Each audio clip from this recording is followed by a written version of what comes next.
Okay, let's jump right into this. We're looking at a potential future conflict today, but maybe not the kind you first think of. Right, no tanks rolling, no jets overhead in this picture. Exactly. It's described as something silent, invisible even, but with the power to potentially unravel modern life almost instantly. And we're diving deep into some specific source material today, material you've shared with us, that lays out a very urgent warning about this.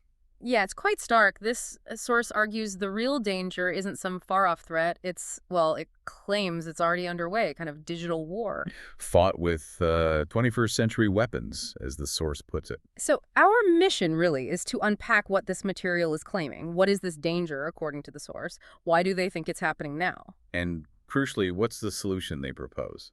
Because they claim there's only one effective way to prepare for this specific scenario. It definitely ties together technology, infrastructure, vulnerabilities, and a very specific interpretation of prophecy. It's quite a mix. It is.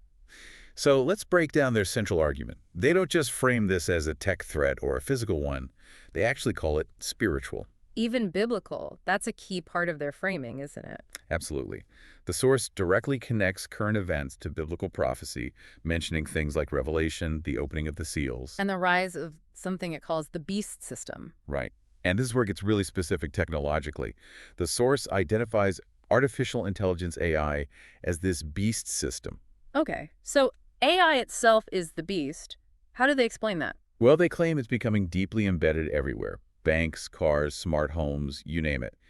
And they make this pretty bold claim Hmm. that this AI is learning to, and I'm quoting here, track every thought that doesn't bow to the new god of progress. Wow. So it's this blend of cutting edge tech and the specific, almost apocalyptic biblical view. Precisely. That fusion is central to their entire perspective. So if AI is the sort of systemic beast, what's the physical weapon they're most concerned about? The actual attack mechanism. It zeroes in on the electromagnetic pulse, EMP, Right. specifically a high-altitude EMP, or HEM-MP.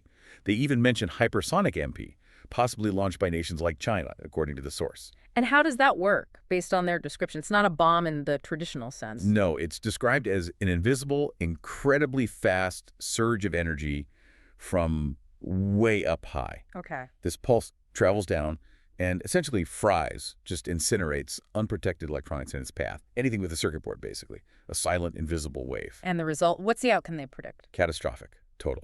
They talk about a permanent continent-wide grid collapse across the entire U.S. The whole U.S. from one event. That's the claim. Mm. They use the example of one MMP detonated high over Kansas, potentially taking down the entire continental grid, all at once. Okay, the consequences of that. See, they must spell this out. Oh, they do. In detail. Instant darkness. TVs, phones, modern cars, water pumps, refrigerators, microwaves, everything electronic, gone. And the knock-on effects. Total societal breakdown, according to the source. Hospitals offline, no grocery deliveries, no transport, satellites down, no clean water from the tap, no comms, no emergency response, No money access, no heat. no gas pumps working. It paints a really grim picture. They quote former CIA Director James Woolsey. I think I remember seeing that reference. Yeah, citing his warning that potentially 9 out of 10 Americans could die in the first year if the grid doesn't come back. 9 out of 10, that's staggering. Because it's not just a blackout, in their view. It's a forced regression, almost to the Middle Ages, leading to chaos, violence, starvation, disease, exposure. It's a complete unraveling. So what evidence does the source offer to back up this level of threat? To say this isn't just, wild theory. Well, first, it claims the U.S. military has known about and confirmed this specific threat for years. Okay. It brings up the James Woolsey warning repeatedly, especially that 9 out of 10 figure. And it cites a supposedly leaked FEMA report from 2014. This report, according to the source, said that physical attacks on just 9 key substations out of 55,000 could cause a coast-to-coast blackout for up to 18 months. So showing grid fragility even without an EMP? Exactly. And it uses real-world examples too, though not EMPs. Yemen, 2014, an al-Qaeda group allegedly hit the grid in 3 spots, 23 million people dark for days. Okay. Pakistan, 2015 terrorists supposedly sabotaged one transmission line, 140 million dark for weeks. And the point they're making is That massive disruption doesn't necessarily require super high-tech weapons, just targeting critical nodes. makes sense. They also mention intent, right? Specific groups wanting to do this. Yes, The source claims ISIS had plans back in 2016 for grid attacks across all 50 states. The goal, it alleges, was to collapse America from the inside out. Yeah. But maybe the most vivid piece of evidence in their narrative is an anecdote.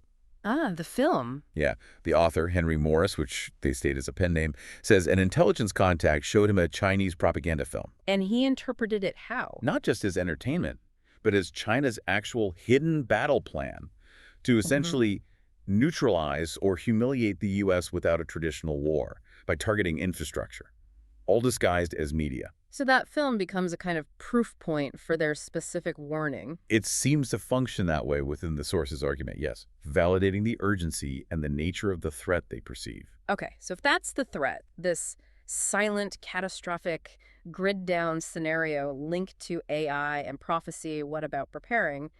The source is pretty critical of typical approaches, isn't it? Oh, very critical. It basically argues that most common prepping methods, the gear people buy, the plans they make, are just wrong for this. Wrong.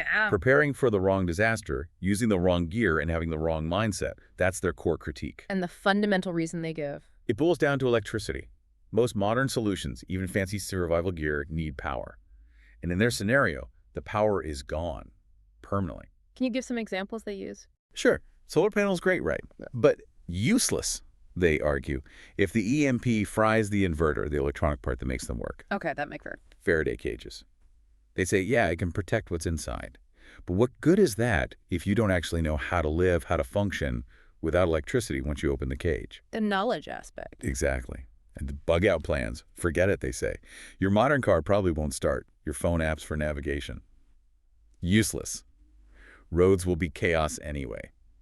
It's a fantasy, according to the source. So gear isn't the answer. Not primarily. They quote someone named Charles Green, described as a physicist they worked with, saying, "The biggest lie in survival is thinking your gear will save you. It won't. Only your knowledge will." Knowledge over gear. That seems to be the central theme for their solution. Precisely. Which leads directly into what they do propose. Right. The system they developed. What's it called again? Blast-proof. David's Shield. How to survive and rebuild when the grid falls and the beast rises. Quite a title. What's the story behind it, according to the source? Well, it claims the author, this Henry Morris, had a wake-up call after talking to his intelligence contact and seeing that Chinese film. Realized his own prepping was off. Yeah, realized it wouldn't work against this threat. So he went looking for answers, a desperate search apparently, and found this physicist, Charles Green. And Green's contribution was key. Absolutely central, based on their account. The source claims Green spent 2 years living with an old-world Pennsylvania Amish community. Living with the Amish, why? To learn directly from them how they thrive without any modern tech, without the grid. The source basically says the Amish are already living in a post-EMP world. So learning their methods. Yes. And the blast-proof system supposedly combines those Amish ways, Green's scientific testing of those methods, and then layers on biblical principles of preparation and providence. It's that blend again. Practical skills and the spiritual framing. Exactly. They don't just call it a guide, it's a kingdom survival system. Like David's shield, Noah's blueprints for the ark, Joseph's storehouses. Right, using those biblical parallels. Yeah. And it's explicitly aimed at God-fearing families and Christian men, positioning preparedness as a way to lead and protect. Okay, so what specifically does the source claim you learn inside this David's shield system? What's the knowledge they're offering? It's a pretty extensive list, Yes. heavily focused on low-tech, off-grid stuff. Like core survival skills. Yeah, things like keeping food fresh without refrigeration. Amish methods, apparently. Same for medicines like insulin. How to get safe drinking water without pumps or modern filters. Basic needs covered. Creating light and heat using cheap old materials. Cooking, baking, all without electricity. Real back-to-basics stuff. What about security? That's always a big concern in these scenarios. They address that too. How to store essentials under the radar so you don't become a target for looters. Creating security without relying on cameras, or even, interestingly, focusing solely on firearms. How? Using home layouts, deterrent zones, psychological tricks to make your place look poor or less appealing. Building no electricity home security traps. Non-electronic defenses. And they mentioned a bonus on perimeter defenses, like God's Hedge, and even specific dog breeds they recommend for security in that context. Okay, what about energy? If the grid is down, any solutions offered? Yes, but very specific ones. They claim to identify the 5 vital electronics that still matter post-EMP. contrasting them with everything else that becomes junk. Interesting. Instructions for building a simple Faraday shield from, like, junk drawer parts, claiming it's better than expensive ones, making your car EMP resilient, even newer cars. That seems like a big claim for newer cars. It does. They also warn about the #1 mistake with generators and offer 3 dirt-cheap off-grid energy solutions for basic power needs: lights, charging, maybe a well pump. And health without hospitals. There's a bonus section mentioned how to make your own pharmacy. It talks about identifying and using the top 12 natural medicines, preserving them, using Amish remedies for infections, fevers, things like that, using herbs and roots. Basically, self-sufficient healthcare. So it's skills, security, energy, health. Anything else? A huge emphasis on mindset, instilling a biblical mindset to turn panic into purpose. They reference scriptures, figures like Noah, Joseph, David, as models of faithful preparation. Right, the spiritual angle again. And community, too. Access to a private members area online, a digital fellowship, they call it, for support and questions. So pulling it all together, it's not just about surviving. It's framed as something more purposeful. Definitely. Purposeful biblical preparedness, an act of righteous obedience, a calling to be protector, provider, part of a remnant. And they stress the urgency of this, right? Constantly. Phrases like, "We are not guaranteed tomorrow. You've seen how fast things are moving. The next strike won't give a warning. No second chances." A very now or never message. And a stark choice. Yeah. Either you're ready this way, or you're at the mercy of chaos, the mob. Your family looks to you, not FEMA. Does the source mention how to get this system? Price guarantees. Yes, it mentions a price, $39 for digital access, with an option for a physical copy for a shipping fee. It frames this low price as making it accessible for the remnant. Okay.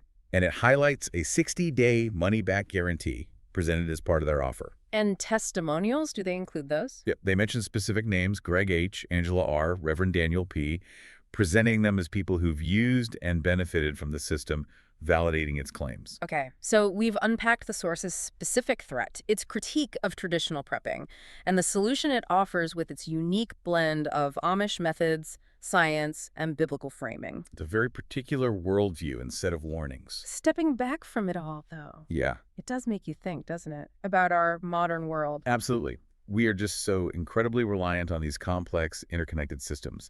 The grid, the internet, global supply chains. And maybe we don't always appreciate how fragile they might be, not just from something huge like an EMP, but even localized failures, power outages, system hacks, supply disruptions. How resilient are we, really, when those things falter? Individually, as communities.